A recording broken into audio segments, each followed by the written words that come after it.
The first gunshot cracked through the afternoon air like breaking glass, echoing off the marble floors and soaring ceilings of Westfield Commons Mall. Shoppers froze mid-stride, their faces blank with confusion for exactly 3 seconds before primal instinct kicked in. A woman's scream pierced the sudden silence, followed by another sharp crack. Then, chaos erupted. Families scattered like startled birds, children crying as parents scooped them up and ran toward whatever exit they could see. The elderly stumbled and fell as waves of panicked shoppers surged past them. Shopping bags scattered across the polished floors, their contents spilling everywhere. The sweet scent of cinnamon from the nearby bakery mixed with the sharp smell of fear-induced sweat. Store security gates slammed shut with metallic clangs. Emergency lights began flashing red against the gleaming storefronts. Over the public address system, a robotic voice announced, "Attention shoppers, please evacuate the building immediately through the nearest exit. This is not a drill." 27 people would be injured in the stampede that followed, none by gunfire. Earlier that morning, Marcus Williams had arrived at the mall at 6:30 sharp, just as he had every day for the past 3 months since taking over as chief of security. The 42-year-old former police sergeant moved through the corridors with quiet confidence, his polished shoes clicking rhythmically against the floor as he conducted his morning inspection. The new security upgrades were his pride and joy. State-of-the-art cameras with facial recognition software, motion sensors in every corridor, panic buttons connected directly to the police dispatch system. After 15 years in law enforcement, Marcus understood that prevention was always better than reaction. "Morning, Chief Williams," called Sarah Chen, the manager of the jewelry store near the main entrance. "Those new cameras make me feel so much safer." "That's the idea. Mrs. Chen, we want everyone to feel secure when they're here." Marcus smiled warmly, adjusting his tie. The deep navy uniform fit him perfectly, badges and insignia polished to a mirror shine. He took pride in his appearance, knowing that visible security often deterred problems before they started. The morning passed peacefully. Shoppers began trickling in as stores opened their gates. Marcus checked in with his security team, reviewed the previous night's incident reports, all minor issues like shoplifting attempts and parking disputes, and coordinated with the maintenance crew about some flickering lights in the east wing. At 11:15, his radio crackled. "Chief Williams, we've got someone asking for you at the main security desk." "On my way." Karen Hoffman waited by the security desk, her blonde hair pulled back in a tight ponytail that emphasized the sharp angles of her face. Her lips were pressed into a thin line, and her pale blue eyes held a familiar cold fury that Marcus had seen too many times during her employment. "Karen, what can I do for you?" "You can explain why my final paycheck was short $47. Her voice carried that particular tone of barely controlled rage that had gotten her fired from the customer service desk 6 weeks earlier. Marcus pulled up her file on the computer terminal. "It shows here that you were docked for the merchandise that went missing during your last shift. The earrings from precious metals. They were found in your locker during the investigation."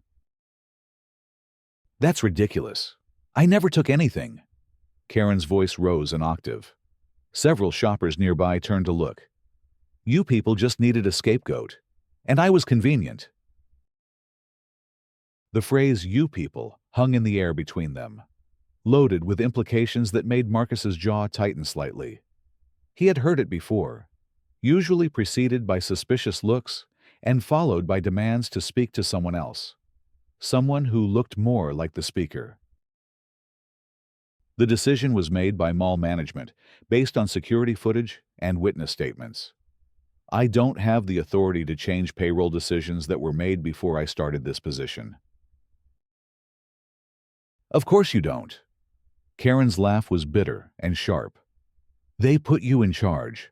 But you're just another employee, aren't you? Just following orders.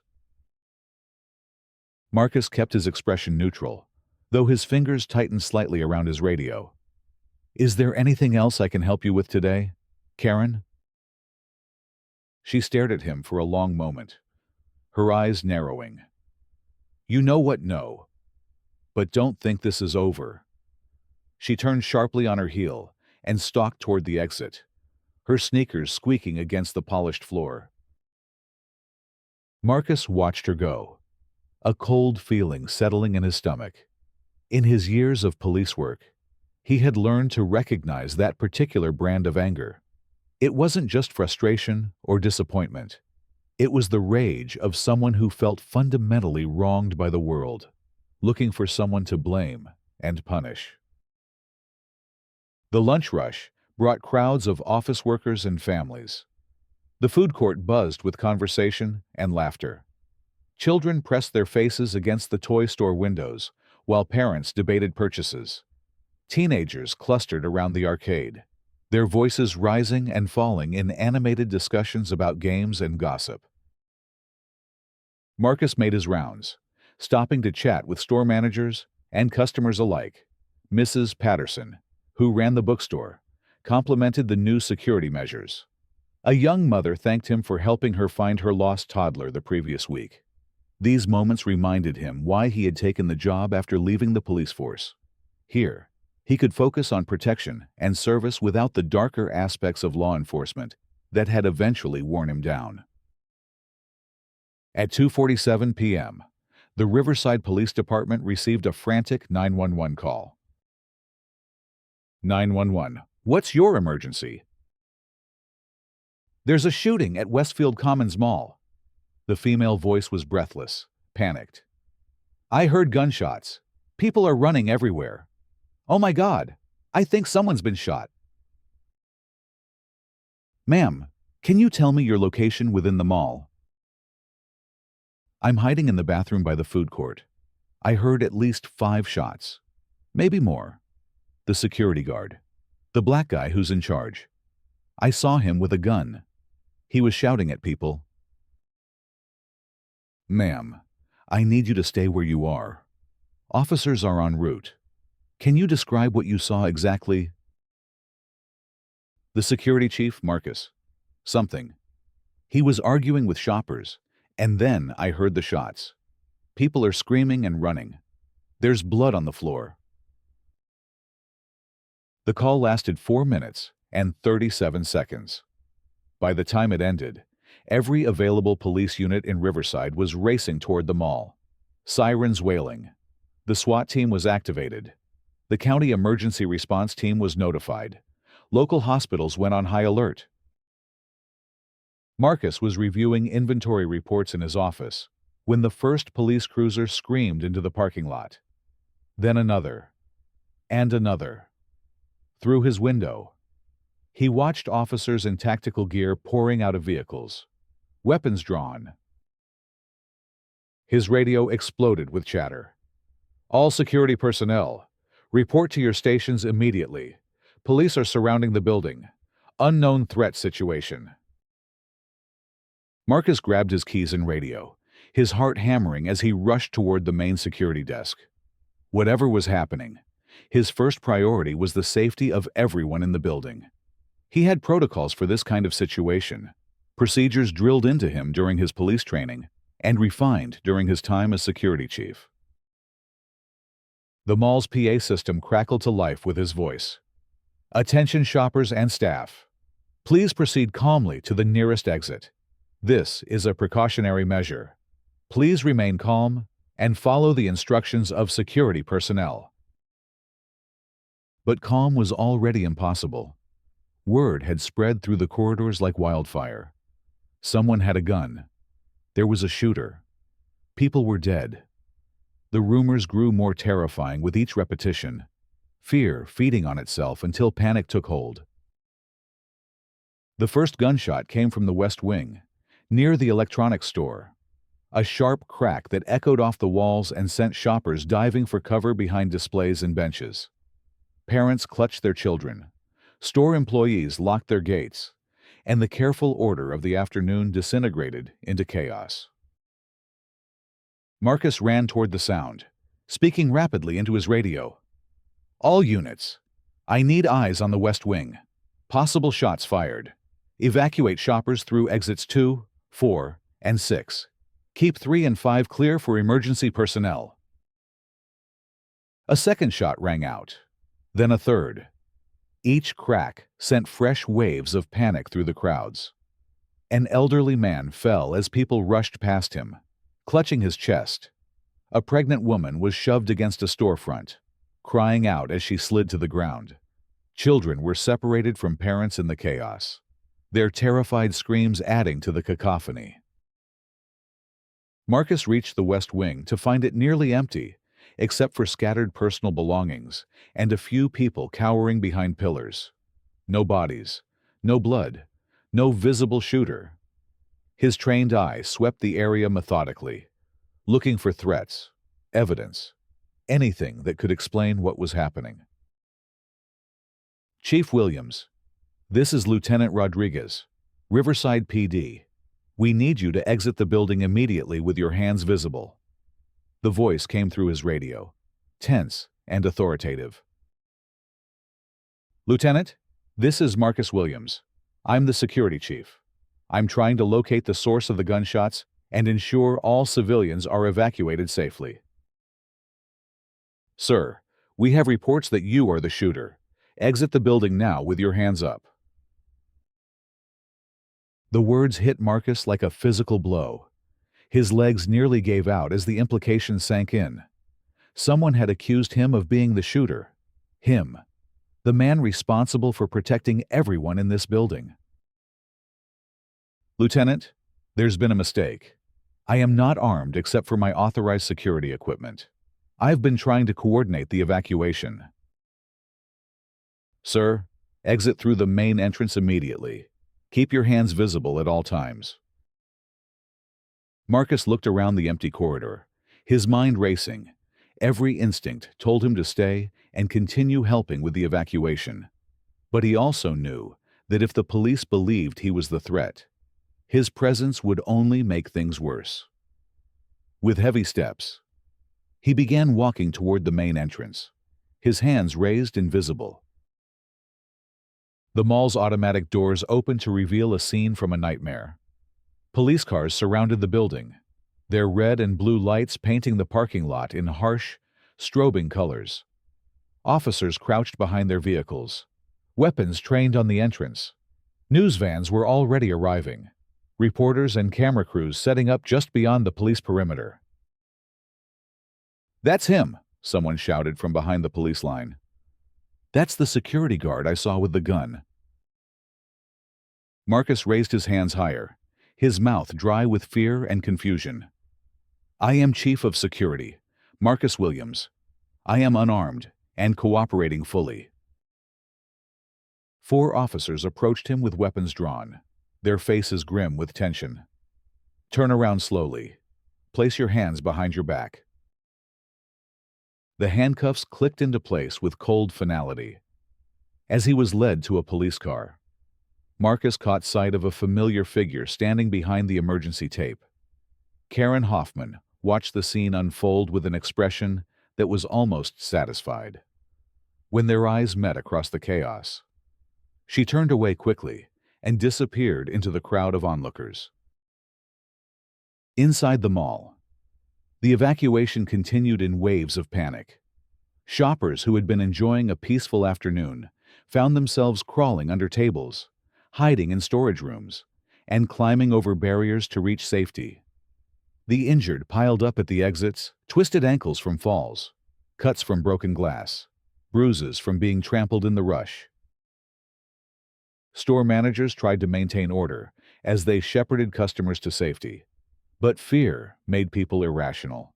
Some refused to leave their hiding spots. Others ignored evacuation routes and broke windows to escape. The careful emergency procedures that Marcus had implemented were overwhelmed by the sheer terror of people who believed they were running for their lives. Emergency medical teams treated the injured in the parking lot. their ambulances adding to the growing collection of flashing lights. Local news stations interrupted regular programming with breaking news alerts. Social media exploded with eyewitness accounts, cell phone videos, and wild speculation about what was happening. By 4 o'clock, the mall was empty, except for police and emergency personnel. The investigation began immediately, with crime scene technicians searching for evidence of the shooting that had been reported. What they found was puzzling. No bullet holes in walls or windows, no blood evidence, no shell casings from live ammunition. But they did find something interesting in a maintenance corridor near the West Wing, several spent blank cartridges, and a small device that could fire them remotely. Detective Janet Morrison examined the device carefully, her experienced eyes taking in every detail. 23 years on the force had taught her to look beyond the obvious, to question the narrative that seemed too neat or too chaotic to be real. "This wasn't random," she told her partner, Detective Ray Santos. "Someone planned this. Someone wanted us to think there was a shooting." But why? What's the point of causing this kind of panic if nobody was actually in danger? Let's pull the security footage, all of it. And I want to know exactly who called in the initial report. The security office contained banks of monitors displaying feeds from throughout the mall. Hours of footage would need to be reviewed. But Morrison started with the timeline around the reported shooting. What she saw made her lean forward in her chair. At 2:43 p.m., a woman in jeans and a gray hoodie could be seen entering the maintenance corridor where the blank firing device was found. The timestamp showed she remained there for exactly 6 minutes. At 2:49 p.m., she exited and walked directly to the restroom near the food court. The first 911 call came in at 2:47 p.m. Morrison enhanced the image of the woman's face as she entered the maintenance area. The facial recognition software took 37 seconds to find a match in the mall's employee database. Karen Hoffman, terminated employee, last known address on Maple Street. Ray, I think we need to pay Ms. Hoffman a visit. While the investigation unfolded, Marcus sat in a holding cell at the Riverside Police Department. The concrete walls and metal bars were familiar from his days as an officer, but being on this side of them was a disorienting experience that made his stomach churn with anxiety and anger. His lawyer, David Kim, arrived within 2 hours. "Marcus, the good news is that no one was actually shot. The bad news is that they're treating this as an active terrorism investigation until they figure out what really happened." "David, I didn't do this. I would never endanger innocent people. My entire career has been about protecting people." "I believe you. But someone called 911 and specifically named you as the shooter. Someone who claimed to be an eyewitness. Until we know who that was and why they lied, you're going to be their primary suspect." The news coverage was relentless and brutal. By evening, Marcus's photograph was plastered across every local channel and news website. The headlines were damning: "Security Chief Accused in Mall Shooting Hoax," "False Alarm," or "Cover-Up at Westfield Commons," "Community Questions Mall," "Safety After Panic Incident." The details grew more distorted with each report. Some outlets claimed there had been actual gunfire. Others suggested a conspiracy to cover up real injuries. Marcus's background was dissected and analyzed, with particular focus on his departure from the police force. The fact that he had left due to burnout and a desire for less stressful work was twisted into suggestions of instability or hidden misconduct. His wife Sandra watched the coverage with growing horror from their living room. Their 2 teenage children huddled beside her on the couch. "Mom, why are they saying Dad is a terrorist?" asked their 16-year-old daughter Emma. "They're not, baby. They're just confused right now. Your father would never hurt anyone. You know that. But Sandra's voice wavered with uncertainty. Not about Marcus's innocence, but about whether the truth would matter in the face of such overwhelming public accusation. She had seen too many news cycles where the initial story became the accepted truth, regardless of later corrections or clarifications. The mall remained closed the following day as the investigation continued. Store owners calculated their losses thousands of dollars in abandoned merchandise, broken fixtures from the panic, and the immeasurable cost of lost consumer confidence. Several shop managers reported that customers were calling to cancel upcoming events and appointments, afraid to visit the mall until the situation was resolved. Detective Morrison's team worked methodically through the evidence. The security footage told a clear story once they knew what to look for. Karen Hoffman had entered the mall at 1:15 p.m., more than an hour before the incident. She had walked through the corridors as if familiarizing herself with the layout, pausing at several locations to examine sightlines and camera positions.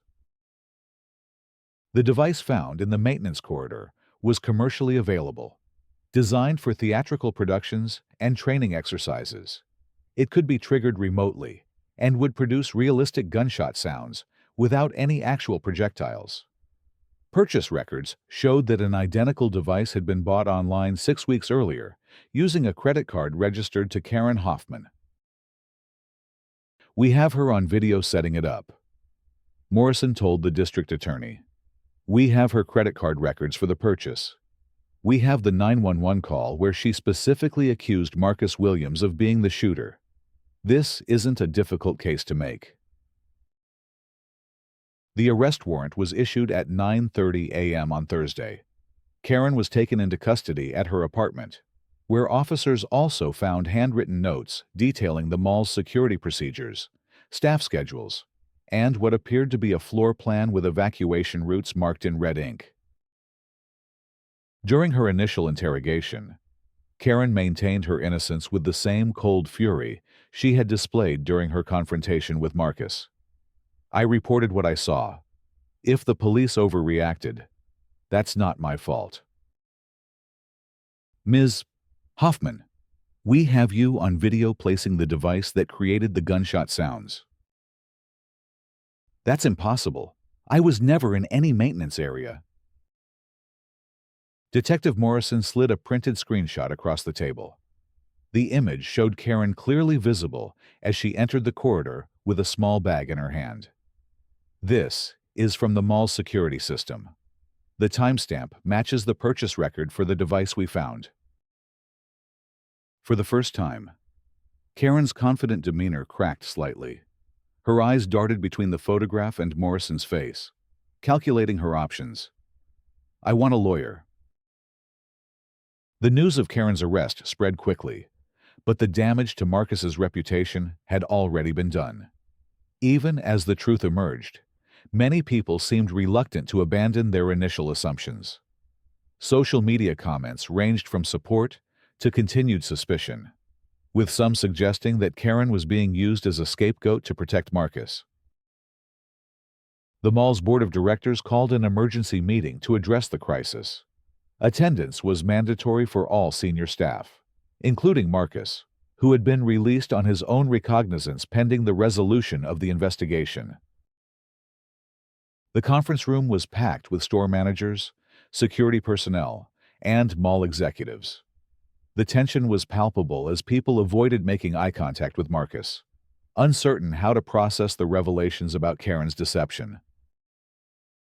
Board Chairman Robert Hayes called the meeting to order with a grim expression. "We're here to discuss the events of Tuesday afternoon and their impact on our operations. As you all know by now, the reports of an active shooter were false, deliberately fabricated by a former employee seeking to cause harm to this facility and its staff." Marcus sat quietly as Hayes outlined the preliminary findings of the investigation. Several board members asked pointed questions about security protocols and whether the incident could have been prevented. The underlying question in everyone's mind remained unspoken, but obvious. Could they trust Marcus to continue in his role? "Chief Williams," said board member Patricia Vance, "walk us through your response to the incident. Some of our tenants have expressed concern about the evacuation procedures." Marcus stood slowly, his hands steady, despite the churning in his stomach. When the first police units arrived, I was reviewing inventory reports in my office. My immediate priority was coordinating with my security team to ensure the safe evacuation of all shoppers and staff. I activated our emergency procedures and used the PA system to provide calm, clear instructions to anyone still in the building. "But you were accused of being the shooter yourself. How did that affect your response?" "When I learned that someone had identified me as the threat, I immediately cooperated with police instructions to avoid escalating the situation. My priority was always the safety of everyone in this building, even if that meant allowing myself to be arrested based on false accusations." Store manager Janet Liu raised her hand. "Chief Williams, several of my employees are asking whether they're safe returning to work. If someone could orchestrate this kind of hoax once, what's to stop it from happening again?" The question hung in the air like a challenge. Marcus looked around the room, meeting the eyes of people he had worked with for months, people whose businesses and livelihoods depended on maintaining public confidence in the mall's safety. "Ms. Liu, no security system is perfect, but we can learn from this incident and make improvements. I'm recommending enhanced screening for anyone entering maintenance areas, additional training for staff on recognizing suspicious behavior, and improved coordination with local law enforcement to prevent false reports from causing unnecessary panic." "And what about the fact that someone specifically targeted you in their false report?" asked board member Michael Torres. "This wasn't just random mischief. This was a personal attack that put everyone at risk." Marcus felt the weight of their stares, the unspoken questions about his judgment, his past conflicts with Karen, his ability to maintain order and safety. "You're right, Mr. Torres. This was personal.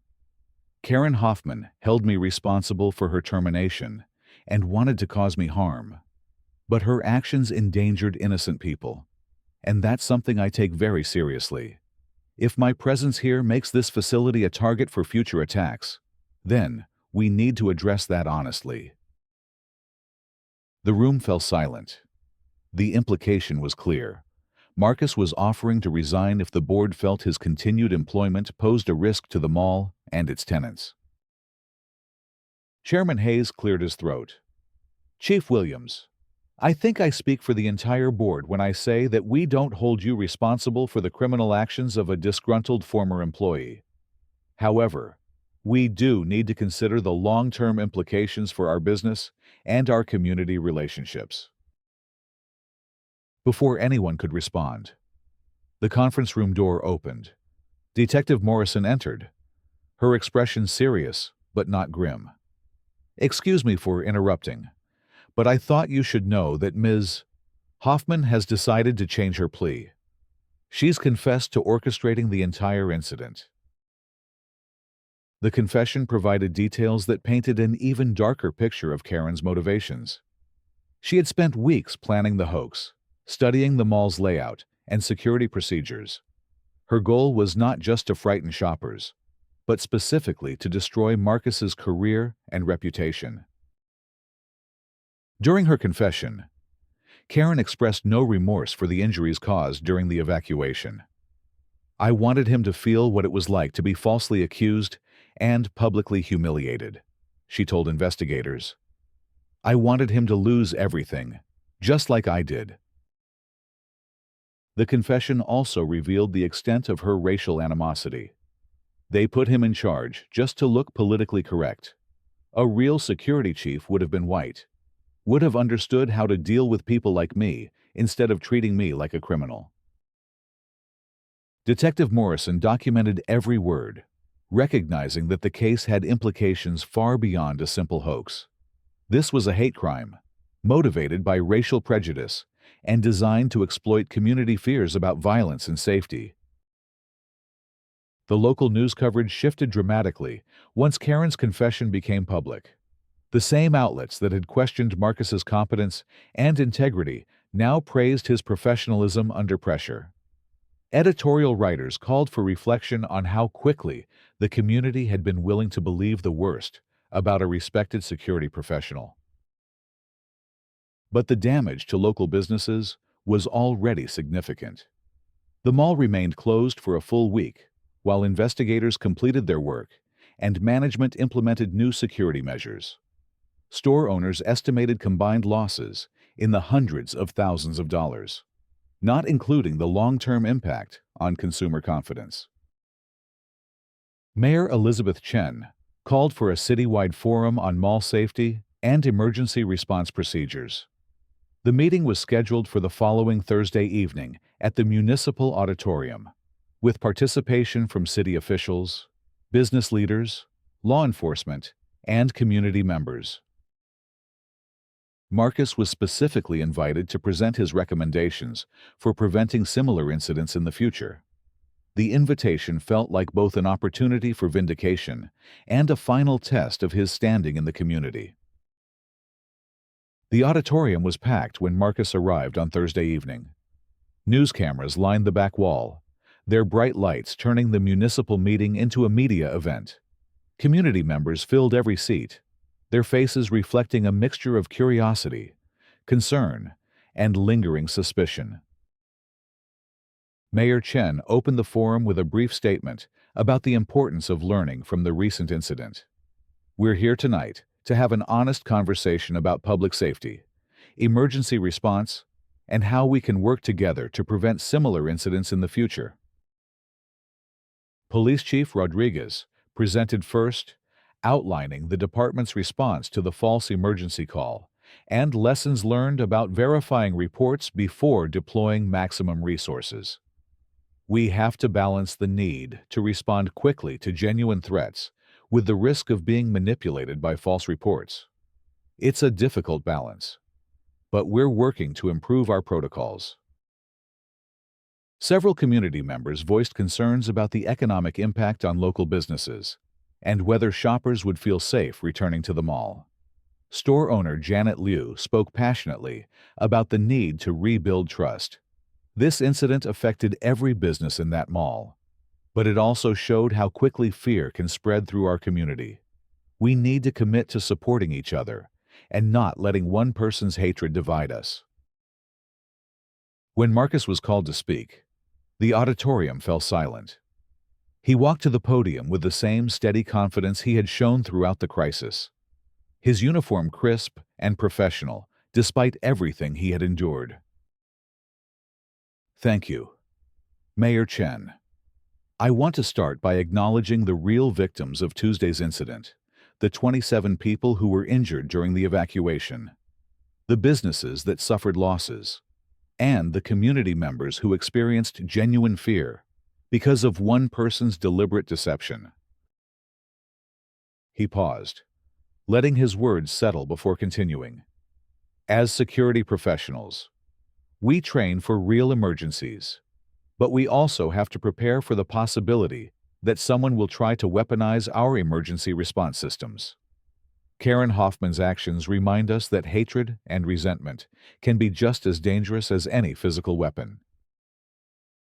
Marcus outlined his recommendations: enhanced verification protocols for emergency calls, improved coordination between mall security and local police, additional training for staff on recognizing and responding to suspicious behavior, and regular community meetings to maintain open communication between the mall and its neighbors. But the most important lesson from this incident, he concluded, is that we cannot let fear and suspicion tear apart the trust that holds our community together. When we jump to conclusions based on prejudice rather than facts, we become accomplices to those who want to divide us. The applause started slowly, but built steadily until the entire auditorium was standing. Several community members approached Marcus after the meeting to offer their support and apologize for doubting him. Store managers discussed plans for a grand reopening celebration to restore confidence in the mall. The trial of Karen Hoffman began 3 months later. She was charged with filing false police reports, reckless endangerment, terrorism-related offenses, and federal hate crime violations. The prosecution presented overwhelming evidence of her premeditation and racist motivations. Marcus testified about the impact of her actions on his family, his career, and the community.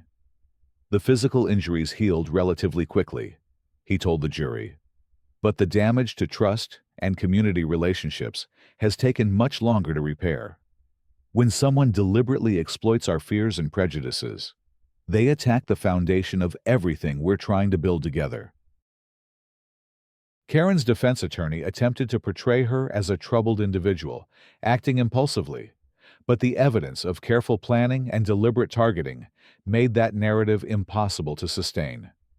The jury deliberated for less than 4 hours before returning guilty verdicts on all charges. Judge Harold Martinez sentenced Karen to 8 years in federal prison, followed by 3 years of supervised probation. Ms. Hoffman, your actions endangered innocent people and attacked the foundation of civil society. You exploited racial prejudice to weaponize fear, and you showed no remorse for the harm you caused. This sentence reflects the seriousness of those crimes. The mall reopened with enhanced security measures and a renewed commitment to community engagement. Marcus remained as chief of security, his reputation not just restored, but enhanced by his professional handling of the crisis. Store revenues returned to normal within 6 months, and several new tenants signed leases, attracted by the mall's improved security infrastructure. A year later, Marcus was invited to speak at a national conference on retail security. His presentation on managing false emergency situations became a template for malls and shopping centers across the country. He emphasized the importance of remaining calm under pressure, following established protocols, and never letting personal attacks compromise public safety responsibilities. The incident also sparked broader conversations about hate crimes, false reporting, and the responsibility of communities to confront prejudice before it escalates to violence. Several local organizations began offering workshops on recognizing and responding to bias-motivated harassment. Detective Morrison, who had led the investigation, received commendation from the state attorney general for her thorough and professional work. This case reminded all of us that the truth doesn't always emerge immediately, she said during the awards ceremony. Our job is to follow the evidence wherever it leads, regardless of initial appearances or public pressure. Marcus continued his work at the mall, but the incident had changed him in subtle ways. He was more alert to signs of employee dissatisfaction and more proactive about addressing conflicts before they escalated. He also became an advocate for comprehensive background checks and mental health resources for all staff members. His family had weathered the storm stronger than before. The experience of seeing their father publicly accused and then vindicated had taught his children valuable lessons about justice, perseverance, and the importance of standing by your principles even when others doubt you. Dad, were you scared when they arrested you? His daughter Emma asked one evening over dinner. I was scared, Marcus admitted, but not of being arrested. I was scared that people would stop trusting each other, that one person's hatred would make everyone more suspicious and divided. That's the real damage that incidents like this can cause. The community did heal, slowly but steadily. The mall became a symbol of resilience rather than vulnerability.